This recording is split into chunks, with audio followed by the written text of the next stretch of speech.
Hello lads and ladies, and welcome back for another video on the channel. Today is Fleetwood Town against Gillingham.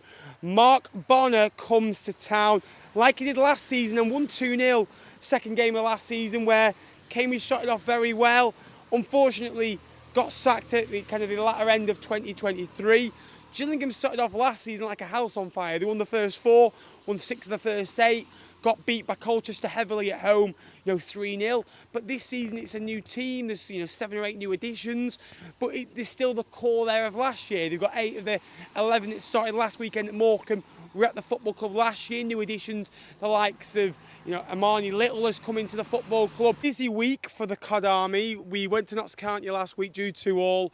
Disappointing that we didn't win the game, being 2-0 up. Had a couple of chances to kill it off. But let's be honest, they were the better side, created a lot of chances. We dug in, we showed a lot of character, and that's all I want, this team to care, this team to fight for each other, because quite frankly, last year, we had no athleticism in the team, we had no fighters in the team till January, and Charlie Adams brought that little bit of identity where the team won't go down without a fight. We might not be blessed with the biggest of budgets, or might not have the best squads ever that we've ever had, but this squad feels special, and I'm with it all the way, and I'm feeling like, come on, we can get something today. I interviewed Charlie Adam for the podcast. Great guy, really like what he says. He speaks openly. The way that he talks, like the way he looks you in the eye, I believe in what he's doing, and that's all I cared. With Lee Johnson, he told you what was going to be happening, but didn't. He's a bit like a weatherman or a car salesman, was Lee Johnson. Charlie Adam feels a lot different. He knows the football club. He's realistic, and he told me Brendan Weirdu's saying as well. So anyone that tells me that, I instantly fall in love with. So if you are new to the channel, please give me a like. Please subscribe. We've already gained more subscribers this year than we did in the whole of last year. Now, we've just started the League 2 live show on a Monday night where we discuss all the games, all the action. So if you're a League 2 fan, a Gillingham fan, if you're new watching, this is your home of League 2 content as well as the League 1 content for the viewers still listening in, and thank you for staying with me, much appreciated. They've won 2 games, Carlisle own 4-1, exceeded their expected goals. And look, the last time they scored 4 goals was January 2021, where they beat Crewe 4-1, at home. So yeah, they've had a good start to the season. It's going to be a good test today. I'm looking forward to it. And anyone that finishes above Gillingham this season are either going to be in the playoffs or finish in the top 3. They're a good side, Gillingham. I've just said, in previous videos, anyone that finishes above them will be a really good outfit this year. They've got good options in forward areas. And I think that, like Johnny Williams, more attacking midfield role now for him. Wakeling can get options. Jack Nolan got 25 goal comps last year, 17 goals, 8 assists. Max Amer is an experienced pro. He's had 3 spells there now. Since returning from Bristol Rovers, he's been really good, really consistent. And Bradley Dack is back. So really looking forward to today to test our wits. First 3 games, Grimsby, obviously the West Brom game doesn't count, but you can count that as a 4. And then you're looking at, you're playing Notts County, Gillingham. Next week's Wimbledon. I think you've got Carlisle, not too long away as well. That's a tough start. So we're here with Matt from Gills in the Blood. Go and give him a subscription. Some fantastic lower league and Gillingham content over there. Matt, what's your thoughts for today, mate? 2 wins from 2? Yeah, it's been a positive start, but at the same time, we're coming to a football club that ended last season really well under Charlie Adam and has started solidly this year. I think there's a case to say that you probably could have had 2 wins from 2 if there wasn't a softish penalty in the last minute at Meadow Lane last Sunday. But yeah, I mean, you've got to be happy with your start. We're certainly happy with ours, given the fact that we've got a lot of players that you'd say are first team quality not available at the moment through injury or suspension. But yeah, this would be a tough game today. I mean, our record is not ideal. I don't think we've beaten you since 2018. But law of averages says we must be due something at some point. I'll take a draw today. I don't think that'd be a bad result for either side. I think Gillingham have only won 1 in 80. Yeah? Ava, what's your score prediction for today? What are you thinking? I think 2-1. And are you confident for Gillingham this season, or? Yeah. Matt, coming back to you, you won your first 4 games, I think it was last season, all by the scoreline of 1-0. Yeah. Is there a sense of maybe not getting too optimistic yet? Obviously, different manager, couple of new players, but still the core there of last season. 8 of the 11 that started last week at Morecambe were at the football club last season. Is there any differences that you've noticed under Mark Bonner so far? Yeah, yes, 100%. And obviously we have to realise that there was another manager in between Neil Harris's 4 games that we won one. We knew it was never going to Yeah. be sustainable. You're not going to win every football match 1-0 and get yourselves promoted, and we've not scored enough goals for 3 years. I think we've rectified that, at least on paper, but you know, games aren't won on paper, they're won on this stuff that we're stood on. Izzy, what are you thinking for the season and today as well? I still said I'm going to stick to 4th. Like that's what I said. It's on video, so I can't go back on it. But obviously, there's been a couple of additions since then. One being Mr. Dak, but we've got to get him fit first. He's not going to influence games for probably a period of time of a few weeks at least.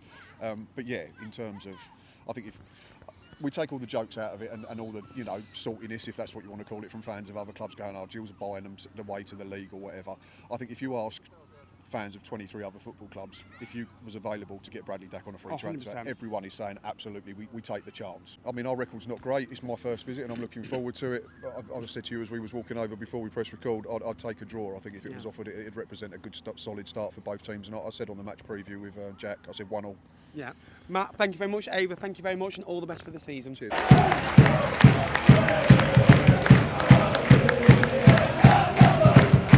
Fair dues to them.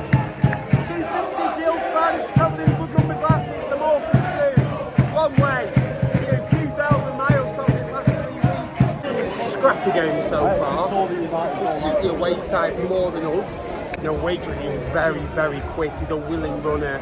You know, Alfie May, I'm not going to like him to that, but he's a striker that's very much like that. He's quick, can get in behind. You know, their front 4, big fan of Jack Nolan, 25 goal comes last year. You know, Clark on the other side, only started 9 games last year, paid him 32. I think he scored 4 in 22 for Dulwich. The end just behind Wakeling. It's a good front 4. You've got air, you've got pace, you've got aerial threat, you've got everything. Well, Medley's gone down injured and he's been outstanding the first 2 games. I'd go far to say him and Graydon have been the best 2 players. Stretched it off. Medley, it's a loss, it's a huge loss. Bolton's come on, it's not a bad replacement, but small squad, you're going to get these injuries.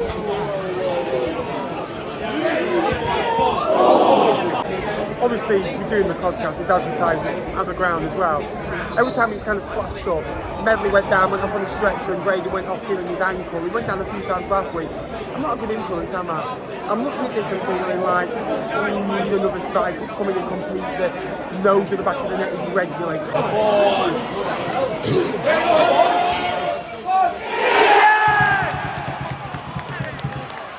We've just had one chalked out, and it's Lonigan again. He's had 2 goals for us now, both disallowed for offside. I'm stood here thinking we've not played well, not laid a glove on them, but I'm thinking we've probably created more. They've not created anything really, not tested the goalkeeper. Come on. 1-0. Lonigan again, linking play going out wide. There's just nobody in the box, no one running forward, playing forward. And also, I think they say we've only had about 25% possession averagely after having 19 last week. They're like 65% of the play today.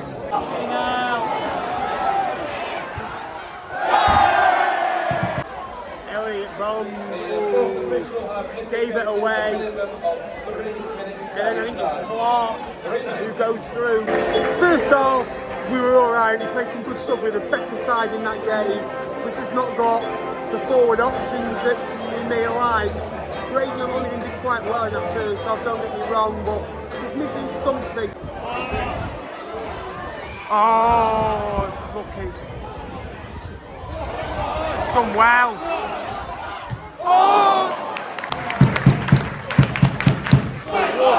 Getting the ball forward a lot quicker now. Better in transition. Mipos, come on. I'm not going to pronounce his second name because I'll struggle with Nombe, never mind his last name. Mipos, come on, and Brooms, come on for Helman Lonigan.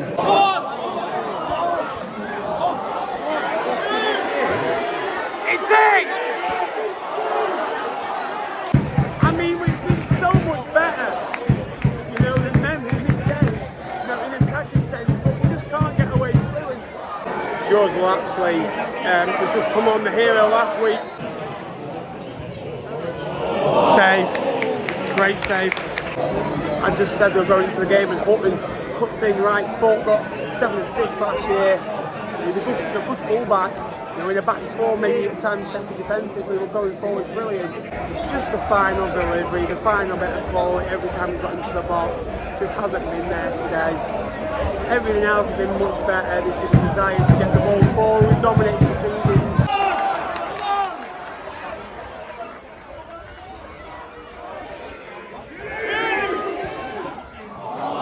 It's better, and I like players having a go from range, because I'm asking them to have shots on goal. Mayer. Better, Mayer drives forward again, brings us forward. Pass to Phoenix is a bit off. Phoenix has run. It's a good ball into Graydon. It's 10. I mean, just a quick glance at statistics: 70% possession, 15 goal attempts to, I think, 3. Shows you a lot. Against West Brom, we had 25%, won the game 2-1. Against Grimsby, had 35, 1-1-0. And it knocks County with 2-0 up with 19% possession.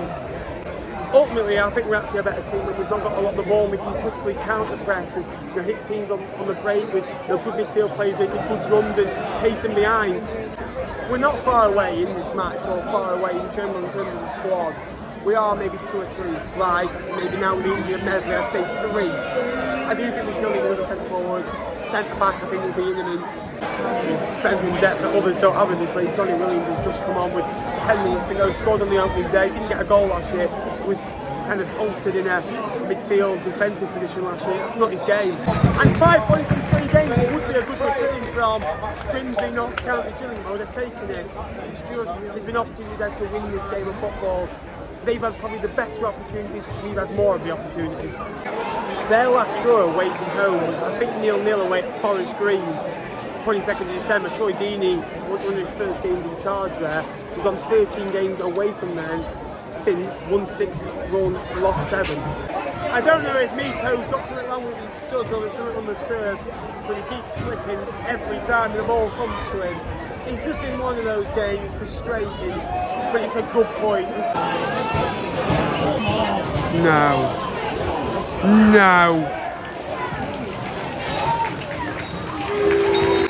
5 points from 3 games is a very, very good return.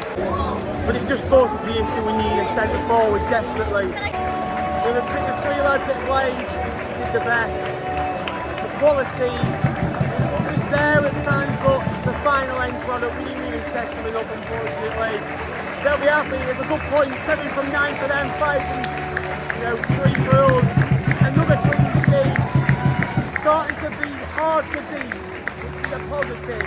Maybe not having much in the attacking sense, but we've kept the clean sheet, we've got a point. We go to Wimbledon next week, they're another good side. And hopefully we can continue the unbeaten run. It's a good start. I think last time we had something like 4 points or 5 points after the first 10 or 11 games. We've got it after 3. Thanks for watching today's video. If you've made it this far, I salute you. Please like, please subscribe. We'll be back with League 2 Live on Monday night.